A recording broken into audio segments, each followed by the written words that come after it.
In May of 2023, the James Webb Space Telescope turned its instruments toward Pluto for the very first time, capturing a kind of light nobody had ever been able to properly separate from that tiny, distant world before. It took nearly 2 years for the full analysis of that data to work its way through peer review. But when the results finally arrived in a series of papers published across 2025 and into 2026, they confirmed something one of the researchers involved openly described, in his own words, as a crazy idea, a prediction made back in 2017 that most of his own colleagues had doubted at the time. Pluto, it turns out, has an atmosphere behaving in a way found absolutely nowhere else in the entire solar system. And the only reason we finally know that for certain is because humanity built a telescope powerful enough to catch light that had been hiding, mixed together with its neighboring moon for as long as anyone had been trying to look. Here's the setup you need first. Pluto is small, cold, and almost 4 billion miles from the Sun at its average distance, so faint and so thoroughly outshone by its own large moon Charon that studying its atmosphere in detail has always been an exercise in extracting a whisper from right next to a shout. Pluto itself measures only about 1,400 miles across, smaller than Earth's own moon, and Charon, at roughly 750 miles across, is unusually large relative to its parent body. Large enough that the two worlds actually orbit a shared center of gravity located outside of Pluto's own surface, more like a genuine double-planet system than a typical planet and moon pairing. That close gravitational relationship also means Charon orbits so close to Pluto, and the two bodies are similar enough in relative size that from a great distance, their thermal signals, the infrared heat glow each object gives off, blend together almost completely. Tanguy Bertrand, an astronomer at the Paris Observatory who led much of this new analysis, described the core problem plainly. For years, researchers simply couldn't tell which part of the combined signal was coming from Charon and which part was coming from Pluto's haze. That single technical limitation sat at the center of a scientific mystery that had been quietly brewing since 2017, waiting for an instrument sensitive enough and precise enough to finally pull the two signals apart. That mystery started with a genuinely bold prediction. In 2017, Xi Zhang, now a professor of Earth and planetary sciences at UC Santa Cruz, published a paper making a claim that ran directly against the conventional wisdom of the time. Pluto's thin atmosphere is filled with a photochemical haze, a layer of tiny particles formed when sunlight interacts with the nitrogen and methane naturally present in the atmosphere, similar in basic concept to the smog-like haze that shrouds Saturn's moon Titan. The conventional assumption had generally been that hazes like this would trap heat, functioning somewhat like a greenhouse effect, warming the atmosphere they sit within. Zhang's team proposed something closer to the opposite, that on Pluto specifically, this haze wasn't a blanket at all, but more like a radiator, actively cooling the atmosphere by absorbing sunlight during the day, and then efficiently re-emitting that energy straight back out into space as heat at wavelengths in the mid-infrared. If Zhang was right, Pluto's haze should make the entire world unusually bright in exactly that specific range of infrared light, a testable, falsifiable prediction, but one that, in 2017, no telescope on Earth or in orbit had the sensitivity to actually check. This kind of anti-greenhouse mechanism, if confirmed, would represent something genuinely rare in planetary science. Most atmospheric particles, whether they're clouds, dust, or photochemical haze, tend to trap outgoing infrared radiation to at least some degree, nudging a planet's atmosphere toward net warming. For Zhang's prediction to hold, Pluto's specific haze particles would need to behave in a way that made them unusually efficient infrared emitters, relative to how much visible sunlight they actually absorbed in the first place, a delicate balance of physical properties that would need to line up almost perfectly for the net effect, to swing toward cooling rather than warming. That's part of why the prediction struck many of Zhang's colleagues as such a stretch when it was first published. It wasn't simply proposing a haze existed, which was already reasonably well accepted, but proposing that this particular haze's specific optical properties would flip the usual atmospheric relationship on its head entirely. Zhang has been candid about how that prediction landed within his own field. It was a crazy idea, he said afterward, and many of his peers at the time expressed real skepticism about it. That's worth sitting with for a second, because it's the honest texture of how genuine scientific progress often actually happens, not with instant acceptance, but with a specific, falsifiable claim sitting in the literature for years, doubted by much of the community, waiting for the technology to finally catch up enough to settle the question one way or the other. And there was a second layer to this prediction as well. Around the same time, one of Zhang's students, Linfeng Wan, published a follow-up paper in 2023 making an additional, related forecast, specific predictions about how Charon's own light curve, the pattern of brightness variation as it rotates, should behave if the broader haze cooling picture were correct. The moment that finally allowed anyone to test any of this arrived on Christmas Day, 2021, when NASA launched the James Webb Space Telescope, purpose-built to observe exactly the kind of faint, precise mid-infrared signals that Zhang's prediction depended on. It took until May 2023 for Webb's observing schedule to actually bring its instruments to bear on Pluto specifically, using an instrument called MIRI, the mid-infrared instrument, to capture a spectrum spanning roughly 9 to 27 micrometers, a wavelength range that had simply never been explored for the Pluto-Charon system before, because no earlier telescope had ever had the sensitivity to make it worthwhile. For the first time, Webb's superior resolution and sensitivity allowed researchers to finally separate Pluto's own thermal signal from Charon's, cleanly enough to actually test a 6-year-old prediction against real data. The confirmation, when it came, was direct. The faint infrared glow radiating from Pluto's haze matched Zhang's 2017 predictions closely. Webb's light curve measurements, tracking how the heat radiating from Pluto and Charon changed as each body rotated, revealed real, measurable variations tied directly to the different surface and atmospheric properties across each world. Methane ice, water ice, dark surface deposits, all showing up as distinct signatures in the thermal data. By comparing these observations against detailed thermophysical models, the research team was able to place genuine quantitative constraints on things like thermal inertia, emissivity, and surface temperature across different regions of both Pluto and Charon, the kind of precise, physically grounded detail that simply wasn't accessible before this specific instrument on this specific telescope finally looked in exactly the right part of the spectrum. And Charon delivered its own genuine surprise in the same dataset. The observations revealed real, measurable differences between Charon's regions, covered in relatively pure water ice and its darker polar regions, surface variations that show up distinctly in how each area radiates heat, adding real texture to scientists' understanding of a moon that, until now, has mostly been studied through visible light imaging rather than this kind of detailed thermal mapping. Here's why Zhang's confirmed prediction matters so much scientifically, beyond simply being right about one distant, icy world. Pluto's atmosphere, according to Zhang, sits in a genuinely unique spot in the entire range of how planetary atmospheres are known to behave. On Earth, greenhouse gases trap heat near the surface, warming the planet from below. On Pluto, this photochemical haze appears to work in something closer to the opposite direction, cooling the atmosphere through its own radiative behavior rather than warming it, a genuinely rare and unusual atmospheric dynamic that hasn't been confirmed operating quite this way anywhere else in the solar system. This isn't a small footnote buried in the outer reaches of planetary science either. Researchers studying Pluto's haze believe this specific process may hold real relevance for understanding conditions on early Earth, back before the planet's atmosphere had built up any significant oxygen at all when it consisted mostly of nitrogen and hydrocarbon chemistry, an atmospheric composition with real similarities to what's found on Pluto today. If a haze-driven cooling process like this played a meaningful role in shaping early Earth's climate and atmospheric evolution, before life, as we know it, ever emerged, then studying how it operates on a distant frozen world billions of miles away becomes directly relevant to understanding our own planet's deep history. The broader picture that's emerged from these observations goes even further than the haze cooling mechanism alone.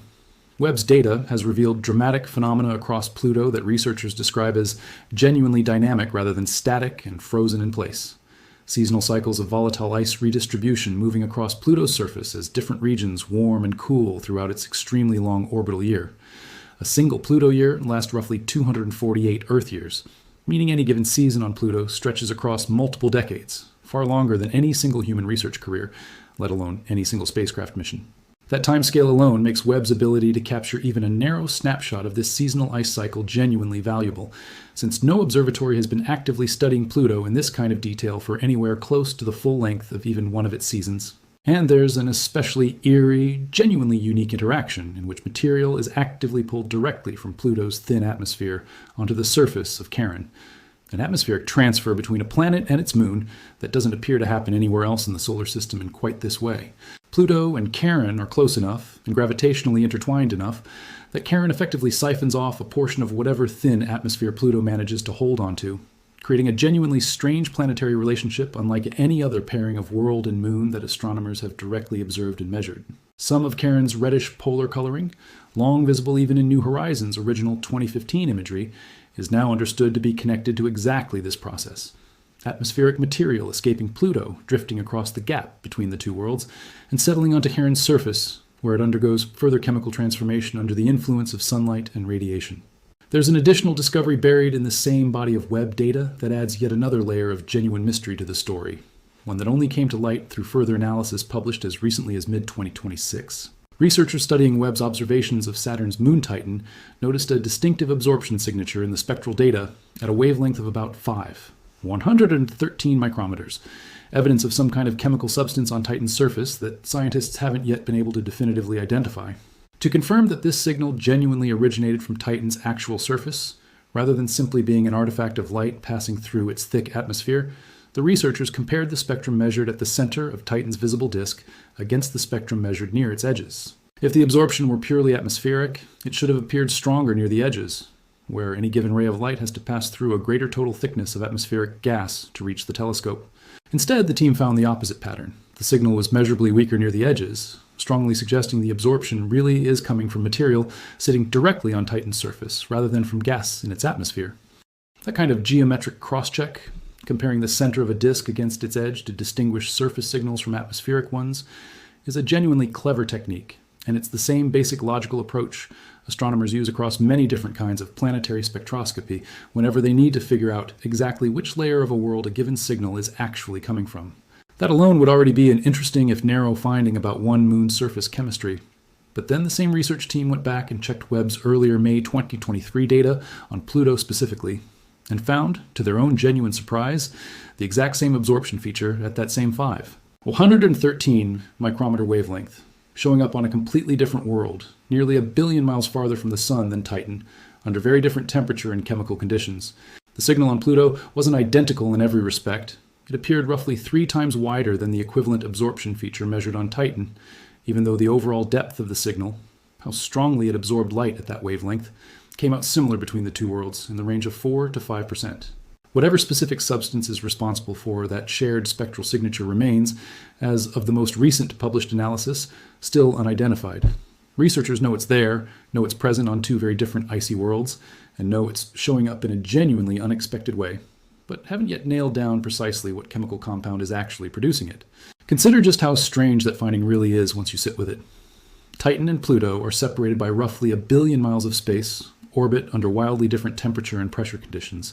and formed through very different histories. Titan is a large moon locked in orbit around a gas giant, Pluto as an independent dwarf planet drifting through the outer reaches of the Kuiper Belt. Finding the same unexplained chemical fingerprint on both worlds suggests either that whatever process creates this substance is more common across icy outer solar system bodies than anyone previously realized, or that there's some shared physical or chemical pathway connecting these seemingly unrelated environments that scientists haven't yet worked out. Either explanation would represent a genuinely new piece of the puzzle for understanding the broader chemistry of the outer solar system, and neither possibility can be confirmed or ruled out until researchers manage to actually identify the specific molecule responsible. That kind of open, unresolved thread is exactly the kind of result that keeps a scientific field engaged for years afterward,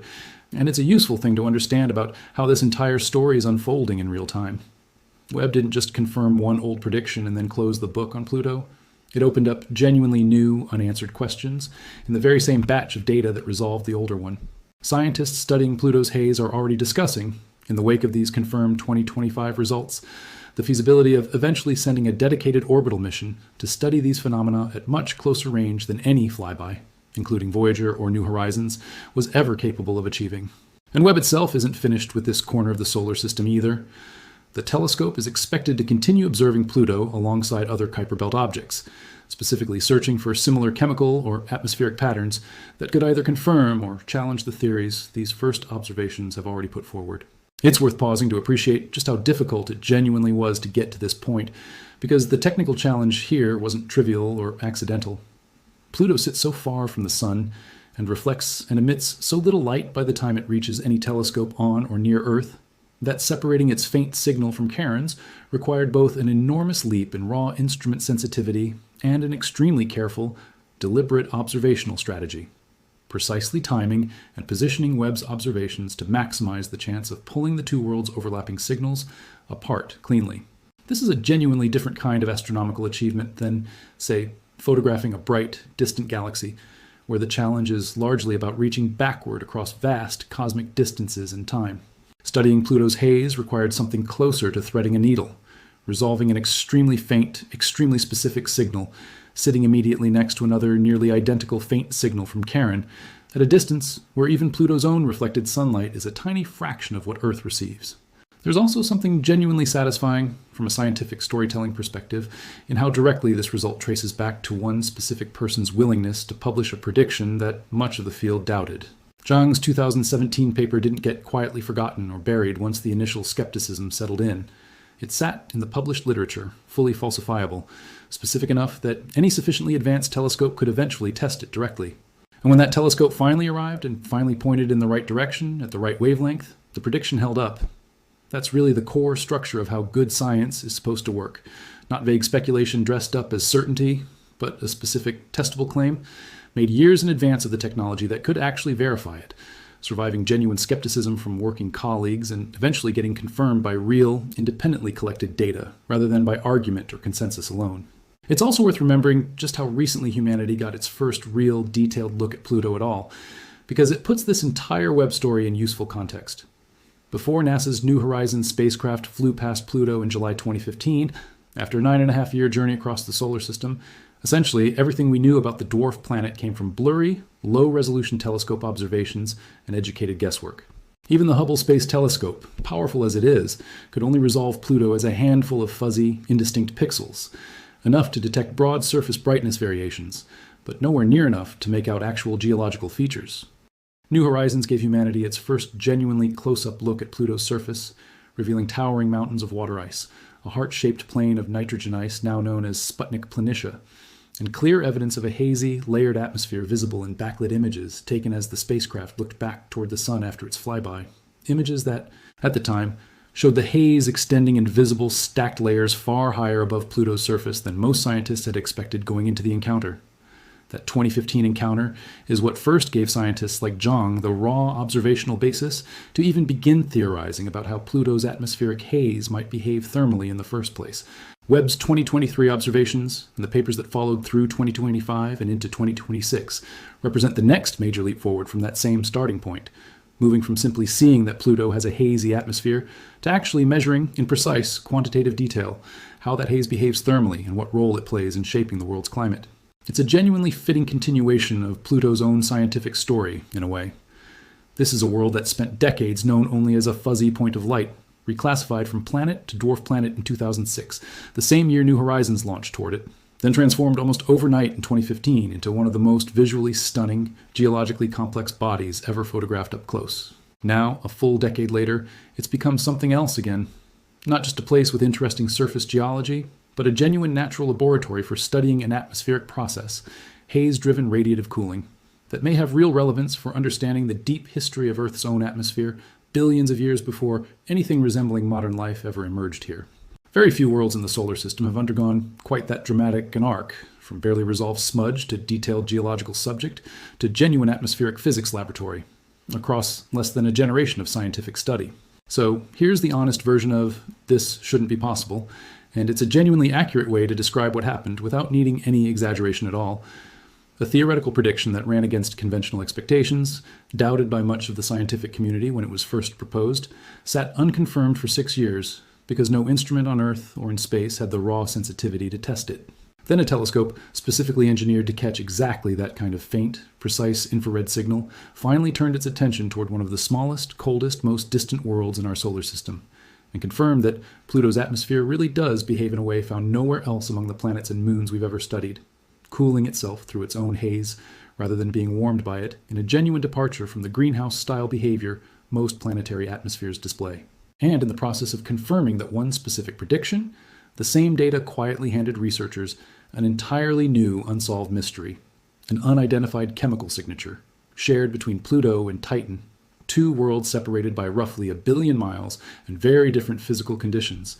that nobody has yet been able to fully explain. That's not science fiction, and it doesn't need to be dressed up as anything more dramatic than what it already is. It's a genuinely rare case of a specific, falsifiable scientific prediction, surviving years of professional skepticism, finally getting tested by exactly the right instrument, and turning out to be correct, while simultaneously opening up a brand new puzzle that nobody had even thought to ask about beforehand.